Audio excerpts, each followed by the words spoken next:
Hello and welcome to our new episode of the weekly Meeples Corner news. As you can see, we have two massive stacks of games we have to talk about. That's why I'm going to change the format of this week's episode a bit. Instead of giving you news and a look at the new releases, talking about pre-orders and restocks and everything. Once I make a bit of space with these games, I will quickly give you a few industry related news, and then we will spend the rest of the episode, so I can keep it under 10 minutes, talking about these games. And because next week will be busy as well, I will do an episode on Tuesday once I have the first batch of new games in, so you can see the new games instead of giving you a preview this week. Hope that's okay, but I'm trying to keep the episodes under 10 minutes or around the 10 minutes mark. So yeah, let's make some space, and I'm back with the news. Okay, I'm back with a bit of space so you can see me better, and I can quickly talk to you about two news I picked up this week. The first one was the big one at the beginning of the week, saying that Fantasy Flight Game is transferring their Star Wars related miniatures games to Atomic Games, which is like a new brand under the Asmodee umbrella. Atomic Games is supposed to take care of all the miniature games Asmodee is selling, and their big game at the moment is the Marvel Crisis Protocol game. So from now on they will take care of X-Wing, Armada and Legions. And they already announced in the Q&A sessions that they will do some changes and also bring new things to these games. So it's something for the fans to look forward to and see how it goes. It is not clear at the moment what this will mean for Star Wars Imperial Assault, if Fantasy Flight Game is keeping it because it's more board game, or if it's moving to Atomic Games as well, and more interestingly, if they plan to do something new for Imperial Assault, because it has been really quiet for it for a while now. You can still sell a few, buy a few items, but not all the big box expansions anymore, so it will be interesting to see what happens to Imperial Assault. Then the second news is in regards to The Crew, the co-op trick-taking game that won the Game of the Year in Germany this year. And Cosmos has just announced a second game called The Deep Sea for March next year, I think. And it's, from the description, basically I would assume the same game, just instead of in space, underwater, like deep sea, like the title is saying. But compared to the first The Crew game, this one will also offer a 2-player mode. So hopefully in the next few days there will be more details known about it. I don't know yet about the English edition, when the English edition will be available, but the German one should be released end of March, and if it's anything like the first one, there's no language or anything on the cards, I should be able to sell it here. But yeah, like I said, once I have more details I will put up a post. Okay, now we're coming to the big stack of games, and like I said, this week slightly different. I will focus mostly on the new releases we have received this week, which is a big pile of new games, and I will do a new episode on Tuesday showing you next week new games and talk about a bit more what's coming out next week. So let's go to the new games. We start with all the games we have received from Asmodee UK. We start, this one is Agricola Dolcinaria deck, I hope I pronounced it correctly.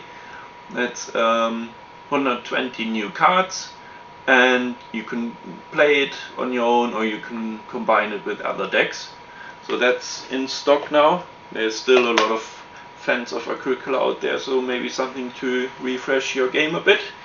Then we have This War Without an Enemy. That's the clock game I talked about last week, about the English Civil War in the 17th century.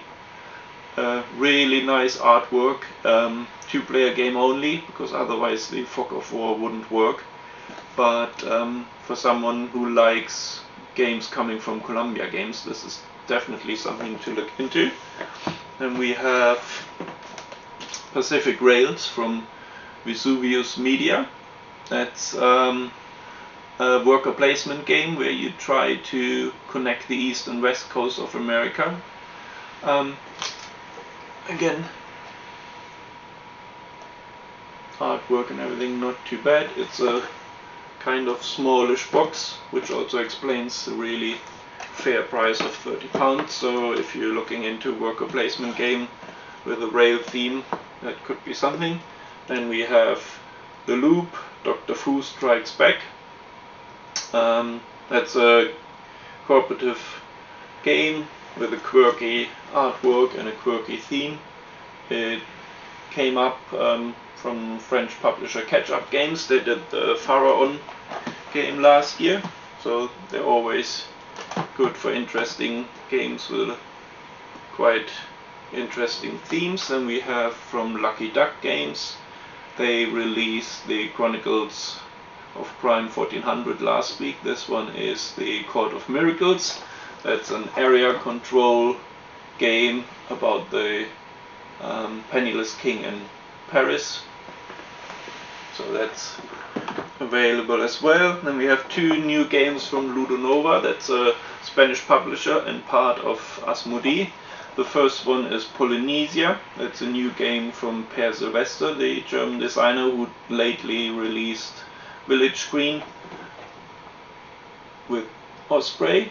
So that's out, and for this one we even have the expansion map, which gives you another map to play on, because it's a network building game, so having a bit more variety by having a different map could be quite useful. And then we have another game of Ludonova. It's called Influenza, and it's a trick-taking game, a sci-fi themed trick-taking game. So that's the big pile we have received from Asmodee. I'll put it to the side here. Quite heavy. And then we come to a slightly smaller pile, but still very interesting games. These are from smaller distributors from the UK. We have Zombie Teens Evolution, which is a legacy game for families, for you kids can play this quite easily, and it's about teenagers and the zombie apocalypse. It's the second part. The first one was really popular, and if you played it with your children and you're looking for new challenges, this one could be quite nice. And we have a small card game from Rainer Nietzsche. It's Schottentotten 2. It's a standalone sequel to Schottentotten. You can use it as an expansion for it, or just keep it as a standalone game. And there's some of the artwork from the cards, still the Scottish theme, so very nice artwork. Then we have Downforce Wild Ride, which is a new map pack for Downforce.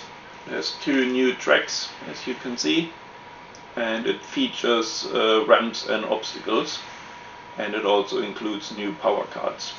So Downforce is a really popular racing game. I can recommend it to everyone who's looking for a racing game for the family. It's a bit like Camel Up in combining racing and betting, but with a more racing related theme. And then we have the big one that just came in yesterday. It's the Jagged Earth expansion for Spirit Island, the highly regarded co-op game. The expansion came in yesterday in a first delivery, which was sold out to pre-orders, but we had 2 cancellations, so I have 2 copies left. but there's more coming in on Tuesday. So if you can't get the 2 copies I have left at the moment, don't worry, I will have more on Tuesday.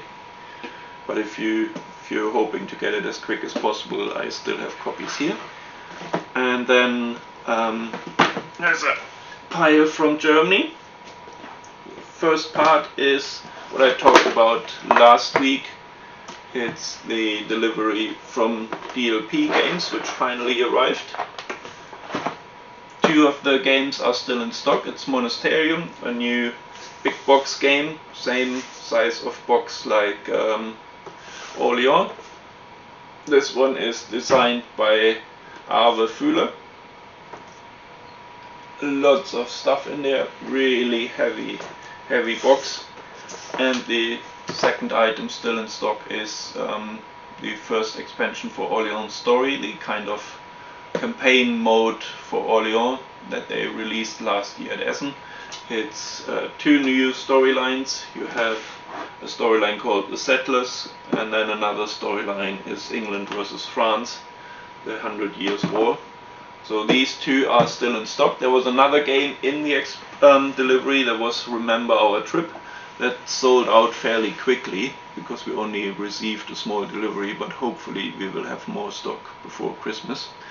And another box, and the reason why the video is a bit later than usual is just arrived this morning, and we got the Tobago Volcano expansion for all the fans of Tobago, which is, despite being fairly old now, is still a really popular game. This one adds a volcano piece to the island and a few new rules and cards, so if you want to refresh your Tobago copy, this one is a good idea. And then we have another expansion from Germany, is the Quacksalber, the Alchemist. This is the second expansion for Quacksalber of Quedlinburg, or Quacks, like the English version. And again, there is a few bits of text on the book cards, but most of the components are without text. So you can just download the translation on BGG, and this one is perfectly playable because you can just put the translation next to the table. The books are in the middle anyway, so it's no secret, and if there's any questions, just have a quick look at the translation and you can play it. Because the problem with this one is I still have no date for the English edition, so it could be a while before we see it here in the UK. And the last game is Switch and Signal. That's a cooperative pick-up and delivery game. Designed by David Thompson. He is known for War Chest and the Undaunted deck building games. That's a game from Cosmos, just released in Germany. English edition is not announced yet, so I have no idea when and if we will get it. But I've checked on Board Game Geek, there is no text at all on the components, and the English translation was, I think, posted on Board Game Geek yesterday, so just in time for our delivery. Already quite popular, and there's a really good video about it on BGG, done by Eric Martin, who plays the game and talks about it, and it looks really, really interesting. So that came in today as well. Yeah, that's a massive pile of new games we received this week, so despite lockdown, there's lots of stuff still coming in. Sorry that the video took a bit longer, lots of games, and I don't have time to look ahead of what's coming next week, but I can already tell you it will be a similar sized stack like I had today, and that's the reason why next week I will already post a video on Tuesday when I have the first batch of new games here, so you can already get a quick look at all the new games. And yeah, that's it for this week. Sorry that it took a bit longer and that I changed the format slightly, but hopefully it helps you to see what's new this week and there's something you like. Okay, see you next week. Bye.